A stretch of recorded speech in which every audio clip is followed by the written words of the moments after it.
आज अंबरनाथ महिला आघाडीच्या वतीने दरवर्षीप्रमाणे यावर्षी अंबरनाथमध्ये महिलांचा आणि मुलींसाठी मंगळागौरीचा हा सण म्हणा, हा उत्सव म्हणा किंवा मंगळागौरी मोठ्या उत्साहाने या ठिकाणी साजरा करण्यात आला आणि अंबरनाथमधील सर्व जे मंडळं असतील, विभागातील सर्व महिलांनी आपापल्या परीने भाग घेऊन एक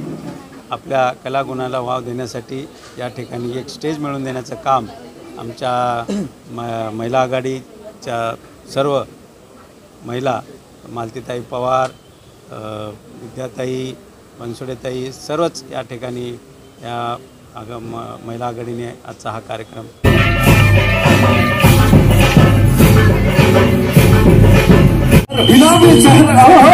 खड़ी खंजी